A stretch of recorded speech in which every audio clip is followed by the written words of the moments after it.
Kwa majina naitwa Betuna Evarist Mwamboneke, ni mtaalamu wa saikolojia.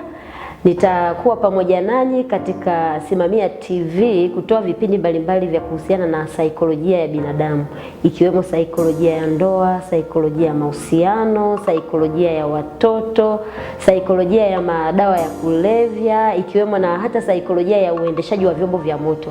Kwa hiyo ningependa kuwaasa kuendelea kutufuatilia Simamia TV katika mitandao ya kijamii ikiwemo Instagram, Facebook, YouTube, WhatsApp. Kwa hiyo msiache kutufuatilia kwa ajili ya kupata elimu mbalimbali za saikolojia. Tukiwa tunaendelea kupata elimu za saikolojia kupitia TV yetu pendwa ya Simamia TV, ningependa kutoa elimu ya muendelezo wa tatizo la kukosa hamu ya kufanya mapenzi kwa wanawake. Tukiangalia kwenye vipindi vilivyopita nilizungumzia ni namna gani tatizo la kukosa hamu ya kufanya mapenzi kwa wanawake ambavyo linaathiri ndoa kwa namna moja ama nyingine.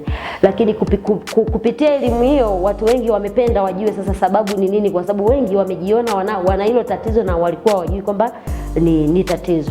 Kwa kwanza tunasema kuna sababu nyingi sana ambazo zinamsababisha mwanamke akose hamu ya kufanya mapenzi. Kuna sababu za kibiolojia, kuna sababu za kisaikolojia, lakini pia kuna sababu za kimahusiano.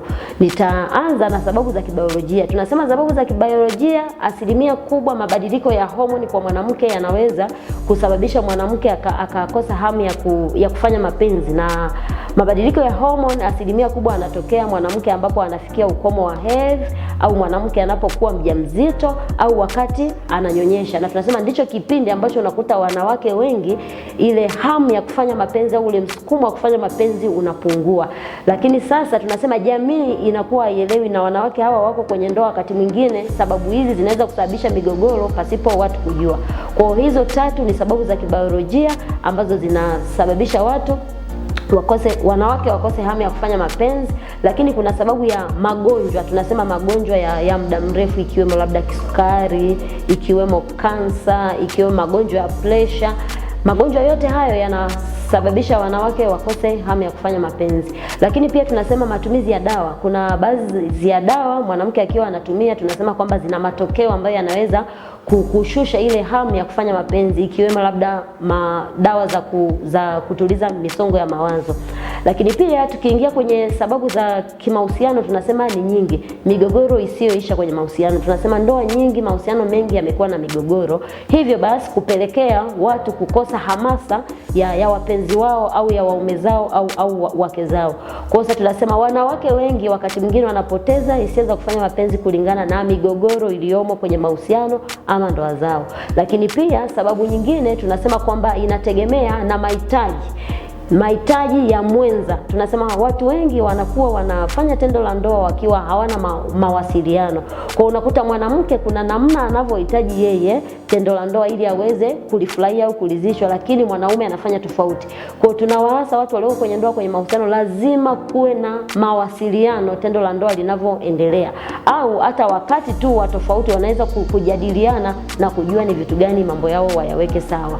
Lakini pia nitaingia kwenye sababu za kisaikolojia. Tunasema ni kwanza ni kupitia maumivu ya mapenzi. Tunasema watu wengi wanaingia kwenye ndoa wakati mwingine walishapitia mahusiano mbalimbali. Sasa unakuta kwenye haya mahusiano walishaumizwa vya kutosha sana. Sasa anapoingia kwenye ndoa tunasema anakuwa hana ile chachu ya mahusiano. Kwa hiyo hii pia inapelekea wanawake wengi kupunguza hamu ya kufanya mapenzi. Lakini pia kitu kingine tunasema kupitia manyanyaso ya kijinsia. Unakuta mwanamke labda alishawahi kubakwa. Sasa ile kubakwa unakuta wakati mwingine analichukia tendo la ndoa kabisa. Analichukia tendo la ndoa, lakini jamii inampelekea labda kulingana na jamii ilivyo wa Afrika kwamba kuolewa ni kitu kizuri, mtu ni lazima uolewe. Kwa hiyo sasa analazimika kuolewa tu kwa sababu labda jamii inataka au anatamani kuwa na watoto, lakini tendo la ndoa hatamani kabisa kwa sababu alishawahi kubakwa. Lakini pia tunaongelea kwamba sababu nyingine ya kisaikolojia tunasema kama mtu ana matatizo ya kupata maumivu wakati wa kufanya tendo la ndoa. Tunasema mtu akiwa anapata maumivu wa kufanya tendo la ndoa anapoteza ile hamu au msukumo, kwa sababu kila anapotaka kufanya tendo la ndoa anachowaza ni maumivu yale. Kwa hiyo ile itapelekea sana mwanamke akose hamu ya kufanya mapenzi. Lakini sababu nyingine ambayo ni kubwa sana, tunasema ni sababu ya wanawake kuto kufika kileleni. Asilimia kubwa wanawake hawafiki kileleni, na tunavyojua tendo la ndoa ni tendo ambalo ni la hamasa, ni zuri. Sasa kama ni zuri, tunategemea sasa huyu mtu ubongo wake uchole kwamba tendo la ndoa ni starehe na alihitaji. Lakini kwa sababu wanawake wengi hawafiki kileleni, hawajui ule uzuri wa tendo la ndoa, kwa hiyo hata uhitaji unakuwa kwao haupo, na ndio maana tunaona wanaume wengi wanalalamika kwamba mimi mke wangu mpaka mimi nimuombe tendo la ndoa, au mke wangu hata wiki anaweza akakaa hajafanya tendo la ndoa. Lakini pia tunasema sababu nyingine ni sababu ya kuwa na mtazamo hasi na maumbile ya mtu mwenyewe. Tunasema kuna watu ambao wao wakijitazama wanaona labda maumbile yao hawawezi kufurahia tendo la ndoa, au hawezi kumfurahisha mwanaume kwenye tendo la ndoa. Hivyo basi anajikuta hata yeye mwenyewe hana msukumo wa kufanya tendo la ndoa. Lakini pia tunasema sababu nyingine ya kisaikolojia ambayo inasababisha mwanamke akose hamu ya kufanya mapenzi, tunasema ni kutokuwa na taarifa na maarifa sahihi juu ya tendo la ndoa. Tunasema tendo la ndoa lina taarifa zake, tendo la ndoa lina hatua, lakini tunasema watu wengi hawajui zile hatua. Sasa kwa kuwa hawajui zile hatua, wakati mwingine wanashindwa kufikia tendo la ndoa lile linalotakiwa, basi unakuta sasa ule msukumo unapungua. Lakini pia tunaweza kuangalia upande wa mila na desturi. Tunasema mila na desturi zetu hasa Afrika, asilimia kubwa tukiangalia historia, tunasema kwa mwanamke tendo la ndoa alikuwa anatumika kama chombo cha tendo la ndoa.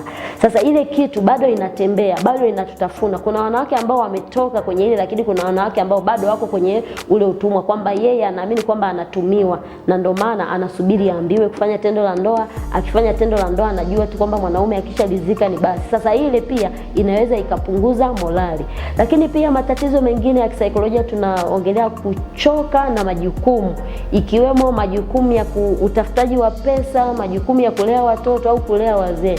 Tunasema mwanamke ni mtu ambaye anachukua eneo kubwa sana la majukumu ya familia.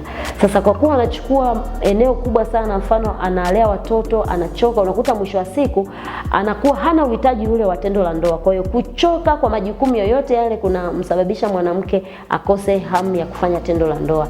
Kwa hiyo ningependa kwa haya machache ambayo nimeongea kuhusu sababu zinazosababisha mwanamke akose hamu ya kufanya tendo la ndoa, kama wewe ni mwanamke na unahisi una hilo tatizo, kama ni mwanaume unahisi mke wako ana hilo tatizo, kwanza napenda kuwaasa kwamba hili tatizo linatibika, na lina tiba ambazo tunasema ni mbili: tiba ya dawa na tiba ya kumuona mtaalamu wa saikolojia na kufanyia counseling.